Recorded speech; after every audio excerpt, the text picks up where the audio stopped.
जय हिंद। आप सभी दोस्तों को नई उमंग क्लासेज में हार्दिक स्वागत है। आइए आज हम आप लोगों के लिए एक खूबसूरत कहानी लेके आए हैं, जिस कहानी का नाम है मंत्र। ठीक है, जिस कहानी का क्या नाम है? मंत्र। जिसका लेखक है प्रेमचंद। जिसका लेखक कौन है? प्रेमचंद। ये कहानी बहुत सुंदर है। आपको इस कहानी को एक बार ज़रूर सुनना चाहिए, क्योंकि इस कहानी से भी हमें बहुत ज्ञान मिलने वाला है। ठीक है, ये कहानी से हमें क्या मिलने वाला है? बहुत ज्ञान मिलने वाला है। इसीलिए ये पूरे कहानी को आप लोग ज़रूर सुनिए, बहुत अच्छी कहानी है। ठीक है, चलिए कहानी को हम लोग शुरू करते हैं। देखिए, संध्या का समय था। डॉक्टर चड्ढा टेनिस खेलने के लिए तैयार हो रहे थे। ठीक है, डॉक्टर चड्ढा टेनिस खेलने के लिए तैयार हो रहे थे। उसी समय, संध्या के समय, एक बूढ़े व्यक्ति अपने बीमार बेटे को लेकर के उसके घर पहुंचे। किसके घर? डॉक्टर चड्ढा के घर पहुंचा। ठीक है, तो डॉक्टर चड्ढा के घर जब पहुंचा तो डॉक्टर चड्ढा को देखा कि वो टेनिस खेलने के लिए तैयार हो रहे थे, वो कहीं जा रहे थे, खेलने के लिए जा रहे थे वो। इसके बाद वो बूढ़े व्यक्ति ने हाथ जोड़ करके डॉक्टर चड्ढा को कहा कि हजूर, मेरे बेटे को बचा लीजिए, क्योंकि मेरे दुनिया में सिर्फ एक ही संतान बचा है। इससे पहले मेरे 6 संतान की मौतें हो गई है और आज मेरा एक ही संतान बचा है। सो हजूर, मेरे बेटे को बचा लीजिए। किसने कहा? वो बूढ़े व्यक्ति ने। किसे कहा? डॉक्टर चड्ढा से कहा। तो डॉक्टर चड्ढा ने कहा, देखिए, आज हम टेनिस खेलने जा रहे हैं। इस समय हम किसी मरीज को नहीं देखते हैं, शाम के समय हम किसी मरीज को नहीं देखते हैं। सो एक काम करो, तुम कल आना। ठीक है, आज तुम क्या करो, यहाँ से चले जाओ, तुम कल आना, हम कल तुम्हारे बेटे को देख लेंगे। फिर उन्होंने कहा, नहीं हुजूर सरकार, मेरे बेटे को देख लीजिए, क्योंकि इसी बीमारी से मेरे 6 संतान की मौतें हो गई है। सो डॉक्टर साहब, मेरे इस बेटे को अभी देख लीजिए, एक बार आँख तो उठा करके देख लीजिए मेरे बेटे को। उन्होंने कहा, नहीं, आज नहीं देखेंगे। डॉक्टर चड्ढा उन गरीब के बेटे को देखने से इनकार कर दिया। ठीक है, उसे नज़रअंदाज कर दिया और वो टेनिस खेलने के लिए चल दिए।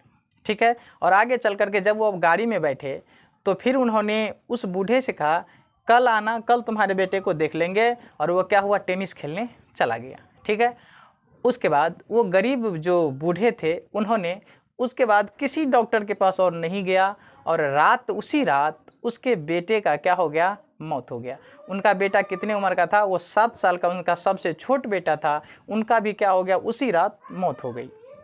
इसके बाद बूढ़े बहुत रोए, क्योंकि बेटा का मरने का गम किसी नहीं है। वो बहुत रोया, बहुत बिलखा। फिर और क्या कर सकता था? और क्या कर सकता था वो बूढ़े? क्योंकि उसके पास 7 संतानें थी। 6 तो पहले मर चुका था, एक उस रात मर गए, सब के सब मर गए। अब वो दोनों, बूढ़ा और बुढ़िया, क्या हो गए? बेसहाय हो गया। ठीक है, उससे किसी का कोई सहारा नहीं रहा।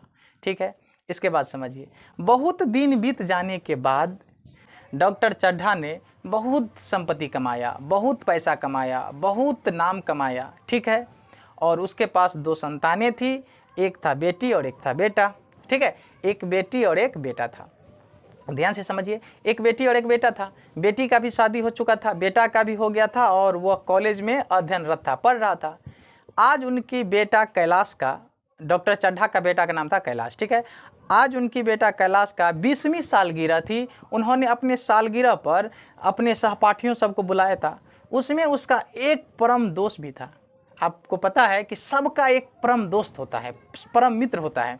तो उसका भी एक परम मित्र था, जिसका नाम था मृणालिनी। क्या नाम था? मृणालिनी। ठीक है, उसका जो परम दोस्त था, परम मित्र था, उसका नाम था मृणालिनी। ठीक है, उन्होंने उसे भी मंगाया, क्योंकि वो बचपन से ही उनसे प्यार करता था।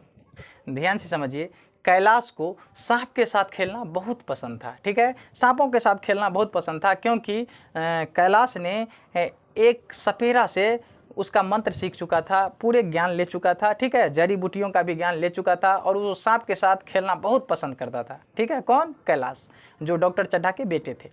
वो एकदम सांपों के साथ बहुत अच्छा खेला करते थे।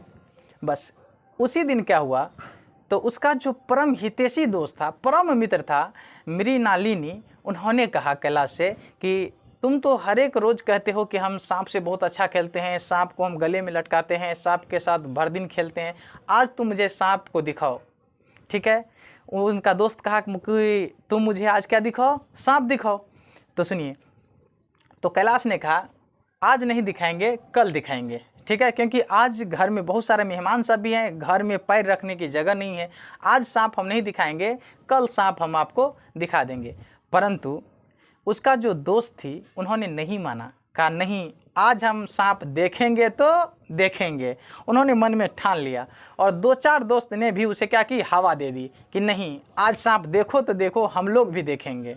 ठीक है, बस वो जो था मृणालिनी, उन्होंने ज़बरदस्त रूप से एकदम हट कर दी, आज मुझे सांप दिखाओ तो दिखाओ।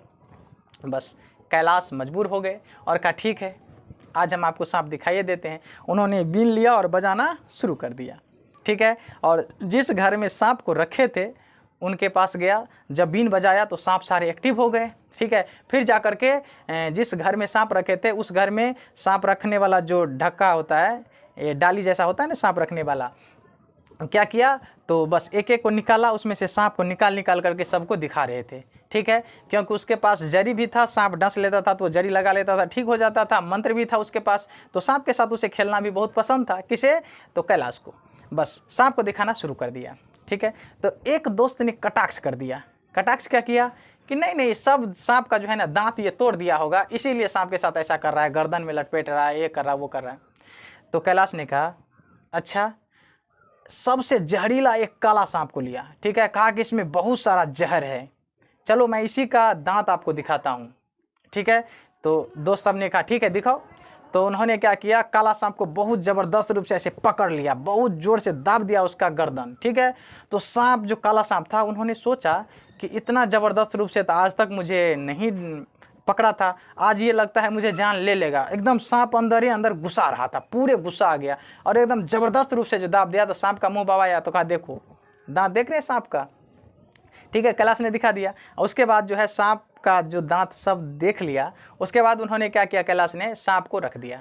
सांप तो गुस्सा में था ही, काला सांप एकदम बहुत जहरीला भी सांप था, बहुत गुस्सा में था क्योंकि बड़ी जोर से दाबा था। उन्होंने दिमाग में लगा लिया सांप कि आज मुझे मारने वाला है ये। उन्होंने गुस्सा में तो था ही, उन्होंने उलट करके इसके शरीर में मारा डंक। ठीक है, डंक मारा। सांप जब ही उसे डंक मारा तो सांप को छोड़ा, दौड़ के उन्होंने घर गया और जड़ी लगाया, क्योंकि सांप बहुत जहरीला था। जब तक वो घर पहुंचा तब तक उसके शरीर में विष पूरे प्रवेश कर चुके थे, बहुत जहरीला सांप था। और वहीं पर वो गिर गए, गौंज पोटा जाने लगे उसे। ठीक है, और एकदम पूरे मेहमानों में हड़कंप मच गया कि सांप डस लिया, सांप डस लिया, आप नहीं जिएंगे। पूरे एकदम हड़कंप मच गया, कन्ना रोहित हो गया आंगन में।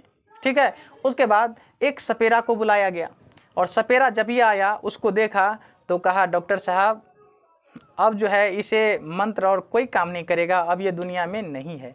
उसके बाद पूरे सभी उसके मेहमान तेहमान, उसके घर के लोग, सभी आदमी रोने लगे, भरपूर रोने लगे। ठीक है, सब क्या हो गए, रोने लगे। इसके बाद कहानी को आगे बढ़ाते हैं। देखिए, उस चड्ढा के घर से कई मील दूर पर एक छोटा सा घर में एक बूढ़ी और एक बूढ़ा रहता था। ठीक है, एक बूढ़ा और एक बूढ़ी रहती थी एक छोटे से घर में। कई मील दूर जाकर के एक बूढ़ा और बूढ़ी रहती थी उस घर में। ठीक है, और उस बूढ़ा बूढ़ी इतना गरीब था कि उनके पास न तो बिछावन था, न तो चारपाई था जिसे चारपाई पर वो सो सके। ठीक है, न तो बिछावन था, कुछ नहीं था। घर में कुछ पुआल थे, उस पुआल पर वो क्या कर रहे थे, सो रहे थे दोनों, बूढ़ा और बूढ़ी। समझिएगा, बहुत तकलीफ था। और वो बूढ़ा बूढ़ी कौन है, आगे हम आपको सब कुछ बताएंगे, आप लोग वीडियो के साथ बने रहिए। तो वो बूढ़े बूढ़ी क्या कर रहे थे, तो वो पुआल पर क्या हो रहा था, सो गया था। जबकि वो बूढ़ा जो था वो परम भक्त था। ठीक है, बहुत बड़ा भक्त था, वो बहुत बड़ा भक्त था। ठीक है, और इसके बाद समझिए, तो वो पुआल पर सो रहे थे। उसके बाद बूढ़ी माता राम जो थी वो डेली के डेली वन जंगल से लकड़ियाँ इकट्ठा करती थी और घर में चूल्हा के लिए लाती थी। और बूढ़े जो थे वो पूरे दिन रस्सी बांट करके शहर बाज़ार पे बेच आती और उससे जो पैसा होता था उसे वो दोनों प्राणी आपस में खाया करते थे। जो ही कुछ हुआ, रूखी सूखी जो मिल जाए वो खा करके अपना जीवन काट रहे थे। ठीक उसी रात, जिस रात में डॉक्टर चड्ढा के बेटे को सांप काटा, उसी रात में एक सज्जन व्यक्ति आए और उन्होंने उसका दरवाज़ा खटखटाए। किसका? वही बूढ़े बूढ़ी का, कि दरवाज़ा खोलिए, कोई है, दरवाज़ा खोलिए, भगत जी दरवाज़ा खोलिए। तो उन्होंने दरवाज़ा खोला, को अंदर आइए, क्योंकि जाड़े का समय था, बहुत ठंडा का समय था। उन्होंने अंदर आया और कहा कि भगत जी, अगर आज आप बहुत पैसा कमाना चाहते हैं, बड़ा आदमी बनना चाहते हैं, तो आपका एक मौका है, क्योंकि डॉक्टर चड्ढा का बेटा का सांप काट लिया है। अगर आप उसे बचा लेते हैं तो आप बहुत बड़े अमीर इंसान बन जाएंगे। जब ही वो बूढ़ा ने ये बात सुना, ठीक है, जब ही ये बात सुना कि डॉक्टर चड्ढा बेटा का सांप काटा है, तो उसे एकदम मन में थोड़ा क्या हो गया, एकदम मन में एक खुशी की समझिए, थोड़ा एक मन में खुशी आ गया। क्यों आ गया? क्योंकि इससे पहले वो बूढ़ा जो था वो अपने बेटे के लेकर कहाँ गए थे? डॉक्टर चड्ढा के घर गए थे अपने बेटे, बीमार बेटे को लेकर के। परंतु चड्ढा ने उनके बेटे को उलट करके भी नहीं देखा और उनका बेटा उसी रात मर गए थे। ये बात उनके मन में याद आ गई। उन्होंने कहा ठीक है, ठीक हुआ कि उनके बेटे को जो है सांप ने डस लिया। अब पता चलेगा उसे कि बेटा का गम क्या होता है। कि उस दिन मैंने उसके दरवाजे पर गए थे, उनके पैर पर मैंने अपना पगड़ी उतार करके रखा था कि डॉक्टर साहब एक बार देख लीजिए। उन्होंने मेरे बेटे को उलट करके भी नहीं देखा और बोला कल आना। वही के अगर उस दिन डॉक्टर साहब हमारे बेटे को देख लेते तो काश मेरा बेटा आज मेरे सामने होता। आज उसे पता चलेगा कि बेटे के मरने का गम क्या होता है। ठीक है, और बहुत सारे बात उनसे कहने लगे। उसके बाद कहा मैं नहीं जाऊंगा, मुझे नहीं चाहिए पैसा, मुझे नहीं चाहिए धन दौलत, कुछ नहीं चाहिए मुझे, डॉक्टर चड्ढा का कुछ मुझे नहीं चाहिए। ठीक है, मुझे कुछ नहीं चाहिए। डॉक्टर चड्ढा ने जितने भी गरीब सबका खून चूस चूस करके पैसा कमा करके अपने बेटे के लिए रखा था, आज उसे पता चलेगा कि वो संपत्ति का क्या होगा और बेटा का गम क्या होता है। ठीक है, कौन कह रहा है? वही बूढ़ा कह रहा है। किनसे कह रहा है? जो व्यक्ति उन्हें ये सूचना देने गया है उसे कह रहा है। ठीक है, एकदम उसके मन में तो बहुत सारा गुस्सा भी आ रहा है कि अब हमें नहीं जाना है, नहीं जाना है, मुझे नहीं कमाना है पैसा। क्योंकि एक दिन हम भी उसके दरवाजे पर गए थे तो खाली हाथ लौटे थे। आज नहीं जाना है, नहीं बचाना है उसके बेटे को।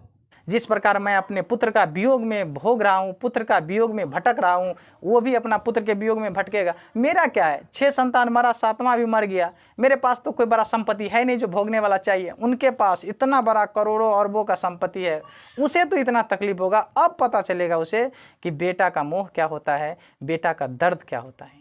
ठीक है, और इतना बातचीत होने के बाद वो व्यक्ति जो सूचना देने आए थे वो चला गया। ठीक है, उसके बाद दोनों बूढ़ा बूढ़ी अपना एक साथ बैठे और चिलम होंकने लगे। ठीक है, चिलम पिए।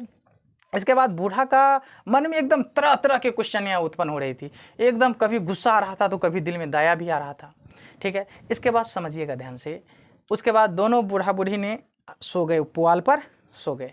अब बूढ़े का नींद कहाँ आने वाला है? कुछ रात के बाद उसे दया आने लगा। ठीक है, दया आने लगा तो फिर उन्होंने उठा बिछान से, मतलब पुआल पर जो सोया था उससे उठा और गेट खोला। जब भी उन्होंने गेट खोला तो बूढ़ी का नींद खुल गई। उन्होंने कहा कहाँ जा रहे हैं? तो कहा नहीं, कहीं नहीं, बाहर जा रहा हूँ, देखता हूँ कि कितना समय हुआ है। कहा कि नहीं नहीं, बहुत रात है, अभी सो जाइए। फिर बूढ़ा अंदर आकर के सो गया।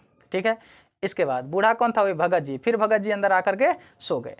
इसके बाद समझिए, फिर सो गए। इसके बाद बूढ़ी माताराम सो गई। ठीक है, उसके बाद पुनः वो भगत जी जो था, बूढ़े व्यक्ति जो था वो भगत जी, फिर इतना धीरे से घर से निकला कि बूढ़ी माताराम को पता ही नहीं चला कि बूढ़े साहब निकले हैं घर से। ठीक है, और निकल करके बहुत तेजी से दौड़ा। किसके ओर? मतलब डॉक्टर चड्ढा के घर की तरफ। ठीक है, इतना जवानी में कभी नहीं दौड़ा था, उतना उन्होंने दौड़ लगाई। किसके घर की तरफ? तो डॉक्टर चड्ढा के घर की तरफ। एकदम दरबर देते, पूरे जाड़े की मौसम था, पूरे ठंडा थी, और उस ठंडा में उन्होंने दौड़ते हुए उनके घर रातों रात पहुंचा। और उन्होंने कहा कि आप अपने बेटे को मुझे दिखाइए। उसके घर पहुंच करके कहा कि अब क्या करोगे भगत जी देख करके? मेरा बेटा तो इस दुनिया में नहीं रहा, 4-5 घंटे मरा हुआ हो गया, अब क्या करोगे देख करके? फिर आइए दिखाता हूँ। बस अपने बेटे को जा करके दिखाया। उन्होंने जब उसे छुआ, बॉडी को टच किया, नाड़ी को टच किया, सारे चीज़ का परीक्षण किया, तो उन्होंने कहा कि डॉक्टर साहब अभी कुछ नहीं बिगड़ा है, अभी भी ये जिंदा हो सकता है। इसीलिए आप लोग क्या कीजिए, पानी मंगाइए। एकदम बहुत ज़बरदस्त रूप से अंधाधुंध पानी मंगाया गया, उसके शरीर पर डाला गया। और वो जो भगत जी थे और मुस्कुरा रहे थे, मुस्कुरा करके मंत्र पढ़ रहे थे। ठीक है, और जड़ी उसको बार बार सूंघा रहे थे और जड़ी नाक के पास डाल रहे थे और मंत्र मुस्कुरा करके पढ़ रहे थे। एकदम बार बार उसके शरीर पर अंधाधुंध पानी डाला जा रहा है। ठीक है, और मंत्र मुस्कुरा करके पढ़ रहे हैं, उसके बार बार नाक के पास जड़ी को दिया जा रहा है। ठीक है, 1-2 घंटा के बाद एकदम उसका आंखें लाल लाल होते हुए खुला।